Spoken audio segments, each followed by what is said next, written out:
अज़ क़त्रे शबनम तिश्नगी नमी रवत। अज़ क़त्रे शबनम तिश्नगी नमी रवत। अज़ क़त्रे शबनम तिश्नगी नमी रवत। अज़ क़त्रे शबनम तिश्नगी नमी रवत।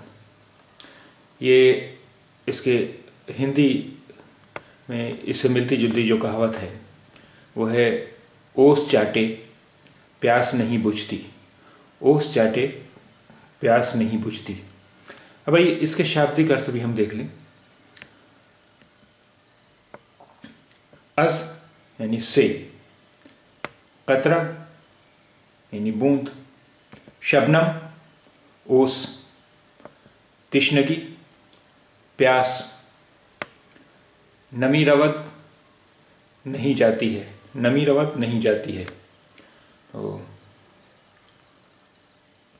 अज़ क़त्रे शबनम तिश्नगी नमी रवत। अज़ क़त्रे शबनम तिश्नगी नमी रवत। अज़ क़त्रे शबनम तिश्नगी नमी रवत। अज़ क़त्रे शबनम तिश्नगी नमी रवत।